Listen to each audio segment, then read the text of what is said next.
सफ़ेद आटा मैदा जो होता है उसका कंजम्पशन बहुत ज़्यादा है, यानी सिंपल शुगर्स का हम बहुत ज़्यादा इस्तेमाल करते हैं। हम चाहते हैं कि टाइम भी ना लगे, हमें बनाना भी ना पड़े और फ़ौरन हम इसको ले भी लें। जिनकी 9 to 5 की रूटीन है उसमें हमें ये देखना पड़ेगा कि वो अपने मील्स को कैसे एडजस्ट कर रहे हैं। हर एक का स्लीप साइकिल डिफरेंट होता है। हम ये नहीं कह सकते कि हर एक को 8 से 10 घंटे की नींद लेनी चाहिए। रात की नींद इसलिए भी ज़रूरी होती है कि हमारे हार्मोन्स ने उसी टाइम पे काम करना है। तो सुबह जब आप उठते हैं तो वो हैवी मील जो आपने रात को कंज्यूम किया था उसकी वजह से आपको नौजिया फील होता है।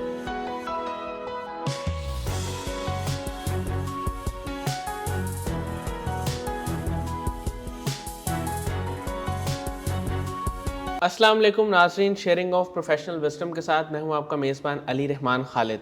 नाज़रीन, आजकल एक जो कॉमन प्रॉब्लम है सबकी वो ये है कि बहुत सारे लोग ऐसे हैं जो ऑफिस में काम करते हैं लेकिन उनको वर्कआउट के लिए प्रॉपर एक्सरसाइज के लिए टाइम नहीं मिलता, जिसकी वजह से होता ही है कि वक्त के साथ साथ उनका वज़न बढ़ता जाता है और उसके बाद बेशुमार बीमारियों का वो शिकार हो जाते हैं। ज़ाहिर है मोटापा जो है वो एक जड़ है तमाम बीमारियों की, उसके बाद फिर आगे शुगर, ब्लड प्रेशर और हार्ट डिजीज़ की तरफ वो चले जाते हैं। आज इसी टॉपिक पे बात करने के लिए हमने दावत दी है सफ़ीना अमजद साहिबा को। हम इनसे जानेंगे कि ये डाइटिशियन कब बनी, न्यूट्रिशन की फील्ड में कैसे आई, इसके साथ साथ करंटली ये यूनिवर्सिटी ऑफ होम इकोनॉमिक्स में कमल वेलनेस सेंटर में एज अ रजिस्टर्ड डाइटिशियन सर्व कर रही हैं। हम इनसे इनके काम के बारे में भी जानेंगे और जो टॉपिक है हमारा कि किस तरह जो लोग काम कर रहे हैं और जिनका सिटिंग टाइम जो है वो बहुत ज़्यादा है, पूरे दिन में 8 घंटे 9 घंटे उन्होंने बैठ के काम करना है या एक ही जगह पे स्टिल खड़े रहना है, वो किस तरह अपने वेट को मेंटेन करें और अपना वो डाइट प्लान किस तरह मैनेज करें। अस्सलाम वालेकुम सफ़ीना अमजद साहिबा, कैसी हैं आप? ठीक है अल्हम्दुलिल्लाह, I am good. Ma'am, start में यहाँ से करूँगा कि आपको कब इंटरेस्ट डेवलप हुआ डाइट की फील्ड में, न्यूट्रिशन की फील्ड में, और आपने स्टार्ट कैसे किया? स्टार्ट ऐसे किया था कि मेरी मदर को डायबिटीज़ डायग्नोस हुई और मुझे उस टाइम पे मैं पढ़ रही थी, ग्रेजुएशन कर रही थी, तो उस टाइम पे मुझे थोड़ा सा हुआ कि इस डिज़ीज़ को हम मैनेज कर सकते हैं विद डाइट, तो क्यों ना मैं इसी फील्ड को लेकर आगे चलूँ। और इसमें मुझे थोड़ा सा इंफॉर्मेशन इस तरह से मिली कि अगर आप इसको डाइट के थ्रू ट्रीट कर सकते हैं तो फिर आपको मेडिसिन वगैरह लेने की ज़रूरत नहीं होती। तो बेसिकली मेरी मदर की जो बीमारी थी वही मुझे इस फील्ड को आगे इसमें इंटरेस्ट भी डेवलप हुआ और उसको भी मैंने आगे कंटिन्यू किया। तो मैं उस वक्त जब ग्रेजुएशन कर लिया तो फिर मेरा फ़र्दर यही था कि क्लिनिकल फील्ड में आना है, तो प्रैक्टिस भी करनी है, तो वाई नॉट क्लिनिकल न्यूट्रिशन में फिर आगे इसको कंटिन्यू किया जाए। मैम, डाइट की अगर हम बात करें तो आजकल जो हम डाइट यूज़ कर रहे हैं, आपके ख़्याल में उसमें सबसे जो ख़तरनाक चीज़ है, यानी ये 2 या 3 चीज़ों को अगर माइनस सबसे पहले किया जाए तो वो कौन सी चीज़ें? सबसे पहले तो सिंपल शुगर्स, यानी हम ब्रेड की बात करते हैं, ब्रेड एंड सीरियल के ग्रुप की बात करते हैं, तो उसमें सफ़ेद आटा मैदा जो होता है उसका कंजम्पशन बहुत ज़्यादा है, यानी सिंपल शुगर्स का हम बहुत ज़्यादा इस्तेमाल करते हैं और ऐसे फूड आइटम का हम यूज़ कर रहे होते हैं जो इंस्टेंटली अवेलेबल हैं। हम चाहते हैं कि टाइम भी ना लगे, हमें बनाना भी ना पड़े और फ़ौरन हम उसको ले भी लें। अब वो हमें फॉर टाइम बिंग एनर्जी तो प्रोवाइड कर देते हैं, उससे हमें कैलोरीज भी मिल जाती हैं, लेकिन उसमें न्यूट्रिएंट्स इतने सफिशेंट नहीं होते जो हमारी बॉडी की जो एक्चुअल रिक्वायरमेंट है उसको पूरा कर सकें। तो सबसे पहले सिंपल शुगर्स आ गए, उसके बाद फिर वो फूड आइटम जिनके अंदर हिडन शुगर और हिडन सॉल्ट एडेड होता है। अब उनके बारे में हमें पता नहीं होता, एक लेमैन को नहीं पता होता कि फ़ूड लेबल्स को उसने पढ़ना है और उसके अंदर कितनी मिकदार में ये मौजूद है। हम चिप्स का पैकेट लेंगे, उसको खा लेंगे, वो मे बी 2 लोगों की सर्विंग हो, लेकिन हम उसको सिंगल सर्विंग के तौर पे कंज्यूम कर लेते हैं और रेगुलर बेसिस पे कर रहे होते हैं। फिर उसके बाद फैटी कंटेंट, यानी डीप फ्राइड फूड आइटम जो होते हैं वो उस पर ये होता है कि उस पर भी आपका कंट्रोल नहीं होता। वो 1 सर्विंग लिए 1 सर्विंग पे गुजारा नहीं है तो डबल ट्रिपल और समटाइम जो है इवन उससे भी ज़्यादा अपनी क्रेविंग को सेटिस्फाई करने के लिए हम उन फूड आइटम्स का ज़्यादा इस्तेमाल करते हैं।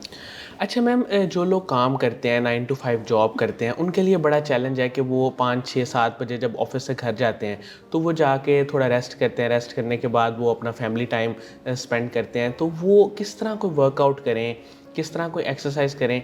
एक तो वो डाइट उनकी वही होती है जो एक मतलब ठीक ठाक डाइट होती है, लेकिन उसके साथ एक्सरसाइज बिल्कुल नहीं होती, तो जिसकी वजह से फिर जाहिर है वो बहुत सारे चैलेंजेस का उन्हें सामना करना पड़ता है, हेल्थ इश्यूज क्रिएट होना शुरू हो जाते हैं। तो सबसे पहले वो डाइट को किस तरह मैनेज करें, मॉर्निंग, आफ्टरनून और इवनिंग में वो क्या ले सकते हैं? ठीक है, अच्छा इसमें सबसे पहले तो ये कि देखें जिनकी 9 to 5 की रूटीन है उसमें हमें ये देखना पड़ेगा कि वो अपने मील्स को कैसे एडजस्ट कर रहे हैं। यूजुअली होता ये है, जो आम प्रैक्टिस में हम देखते हैं, और मेरे पास जो इवन क्लाइंट्स भी आते हैं तो उनका यही होता है कि हम ब्रेकफास्ट नहीं करते क्योंकि सुबह टाइम नहीं होता।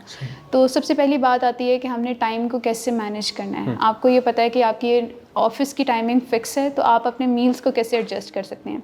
तो ब्रेकफास्ट है वो आपने अगर 9 to 5 की जॉब है तो आप कोशिश करें कि 8 o'clock तक आपका ब्रेकफास्ट ज़रूर हो जाना चाहिए, ठीक है। अब उसमें ब्रेकफास्ट में क्या है कि एक तो आपने पूरा दिन स्पेंड करना है, तो बेहतर है कि आपका वो सारे न्यूट्रिएंट्स के साथ जो है वो बैलेंस डाइट के साथ जो है वो आपका ब्रेकफास्ट होना चाहिए, जिसमें आप एग भी लें, whole grain bread and cereals ले लें, या कोई पोरिज वगैरह अगर लेना चाहते हैं तो वो ले सकते हैं। दूध का 1 ग्लास हो जाए, या अगर चाय पीना चाह रहे हैं तो वो भी ले सकते हैं, लेकिन अगेन उसमें जो है वो शुगर वगैरह जो है वो ज़्यादा ऐड ना करें।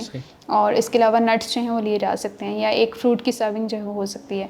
ये आपका हेल्दी ब्रेकफास्ट हो सकता है। अगर आप हेल्दी ब्रेकफास्ट कर लेते हैं तो फिर बाकी डे यानी जो आपका है ऑफिस में, उसमें आपको बहुत ज़्यादा भूख नहीं लगेगी, आप एनर्जेटिक फील करेंगे, एक्टिव रहेंगे। अब जो लोग ब्रेकफास्ट नहीं करते हैं उनके साथ ये होता है कि जब वो ऑफिस में जाएंगे तो वो जाके सबसे पहली चीज़ होती है कि चाय के साथ कोई बिस्किट ले लिया, या फिर कोई भी अनहेल्दी जो उस टाइम पे उनको स्नैक अवेलेबल होता है वो उसको इस्तेमाल करना शुरू करते हैं। यानी जो उनकी उस टाइम पे उनको भूख लग रही होती है वो कोशिश करते हैं कि उसको किसी भी अनहेल्दी फूड आइटम के साथ जो है वो लेके उसको ख़त्म कर देते हैं, और उसके वही चीज़ जो है वो उनके लिए प्रॉब्लम करती है कि उसकी वजह से उनका वेट पुट ऑन होता है। इस तरह से फिर लंच भी स्किप हो जाता है। फिर उसके बाद जब वो घर आते हैं तो उनके माइंड में एक चीज़ होती है कि जी मैंने पूरे दिन में कुछ नहीं खाया हुआ, तो एक ही मील जो है वो 2 से 3 सर्विंग के मुताबिक जो है वो इसको कंज्यूम कर रहे होते हैं, यानी डबल से ट्रिपल क्वांटिटी में ले रहे होते हैं। और वो चीज़ जो है वो फिर अगेन उसके बाद आपकी कोई फिजिकल एक्टिविटी नहीं है। आप 9 to 5 की जॉब करते हैं, घर आते हैं, खाना खाते हैं, खाना भी सिर्फ अपने आप को साइकोलॉजिकली सेटिस्फाई करने के लिए ज़्यादा ले लेते हैं, और उसके बाद फिजिकल एक्टिविटी नहीं करते, तो इवेंचुअली क्या होता है कि आपका वेट पुट ऑन होता है, वेट ज़्यादा होता है। और उसके बाद फिर आप इस चीज़ में भी अपसेट होते हैं कि जी मैंने तो कुछ नहीं खाया था, मैं कुछ ले नहीं रहा, लेकिन फिर भी मेरा वेट बढ़ रहा है। अब इसको बैलेंस कैसे करना है, ये तो ये आ गया ना कि ये आम रूटीन में होता है। इसका बेहतरीन तरीका ये है कि आपको ऑफिस रूटीन पता है तो ब्रेकफास्ट आप 8 to 9 करें। उसके बाद फिर आप अपने पास कुछ भी हेल्दी स्नैक रखें, जैसे एक फ्रूट की सर्विंग हो सकती है, आप नट्स ले सकते हैं, हैंडफुल ऑफ नट्स ले लेंगे वो भी ठीक है। ग्रीन टी का 1 कप हो सकता है, उसके साथ आप नट्स वगैरह का इस्तेमाल कर लें। रोस्टेड चिकपीस वगैरह यानी भुने हुए चने मिल जाते हैं आसानी से, वो आप अपने साथ कैरी कर सकते हैं। डेट्स वगैरह हो सकती हैं, उनको लिया जा सकता है। उसके बाद फिर आप कोई सैलड वगैरह जो है वो साथ में कैरी कर सकते हैं कि वो आप ले जाएँ, लंच टाइम पर आप वो ले लें।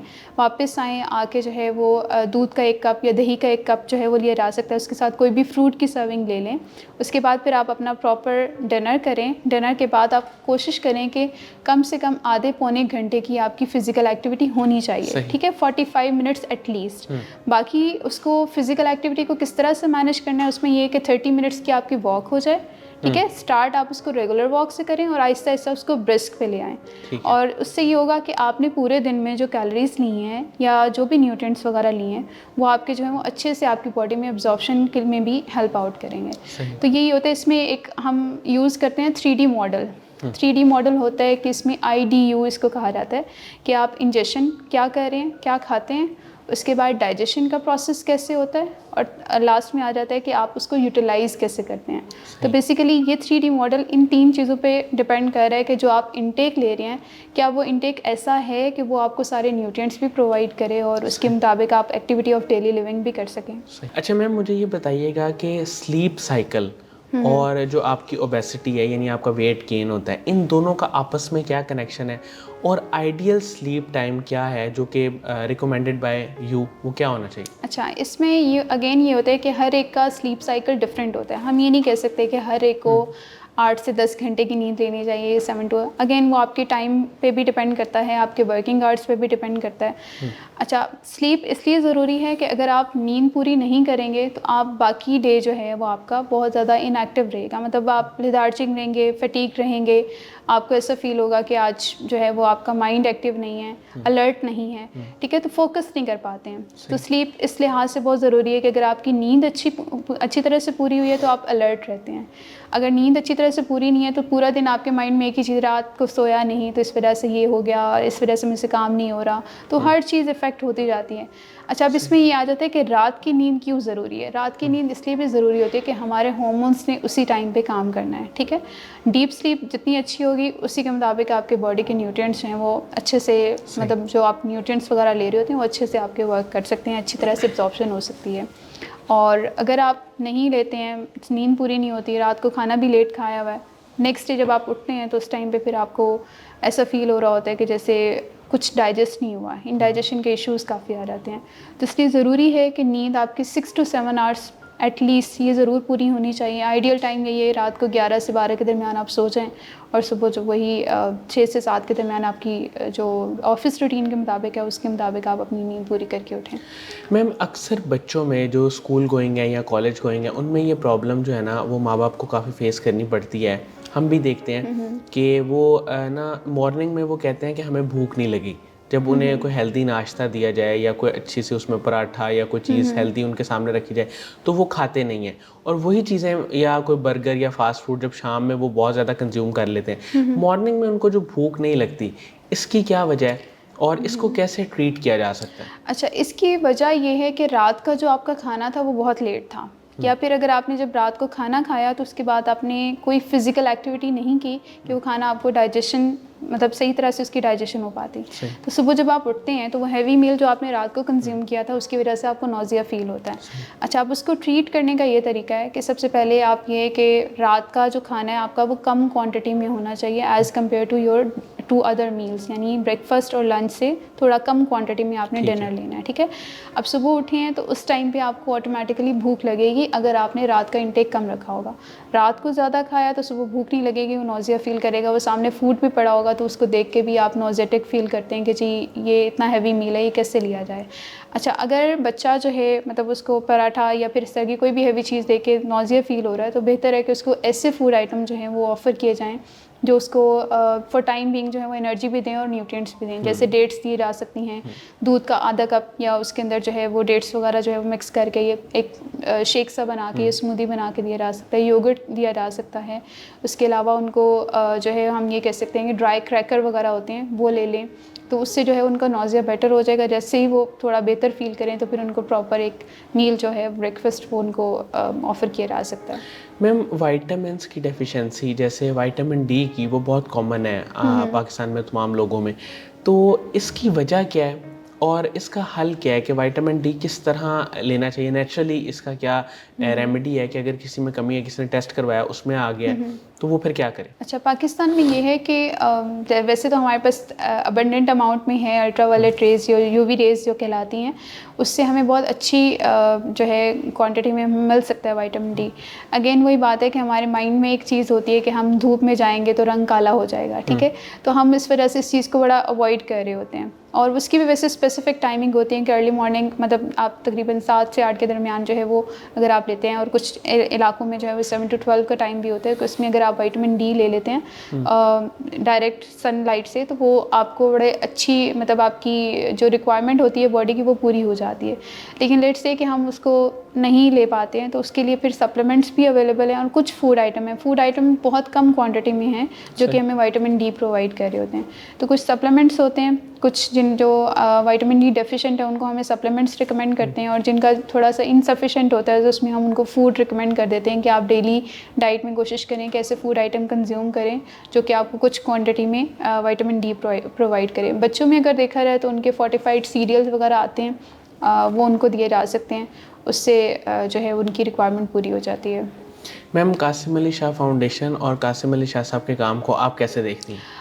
कासिम अली शाह फाउंडेशन बहुत अच्छा काम कर रही है। मैंने इनके काफ़ी अर्से से मैं इनके सारे प्रोजेक्ट्स वगैरह देती हूँ, जिसमें मैं सबसे ज़्यादा जो ये स्कॉलरशिप स्टूडेंट्स को जो प्रोवाइड किया जा रहा है उस पर मैं बहुत ज़्यादा अप्रिसिएट करती हूँ कि बहुत कम जो है हमारे पाकिस्तान में एजुकेशन सिस्टम पे बहुत कम काम हो रहा है। तो मैं इसलिए इस लिहाज से इस फाउंडेशन को बहुत ज़्यादा अप्रिसिएट करती हूँ कि जो हैं वो ऐसे जो स्टूडेंट्स हैं जो कि अफोर्ड नहीं करते हैं उनको ये स्कॉलरशिप प्रोवाइड कर रहे हैं, उनकी ग्रूमिंग कर रहे हैं, उनके करैक्टर बिल्डिंग पे उनको जो है वो हेल्प आउट कर रहे हैं।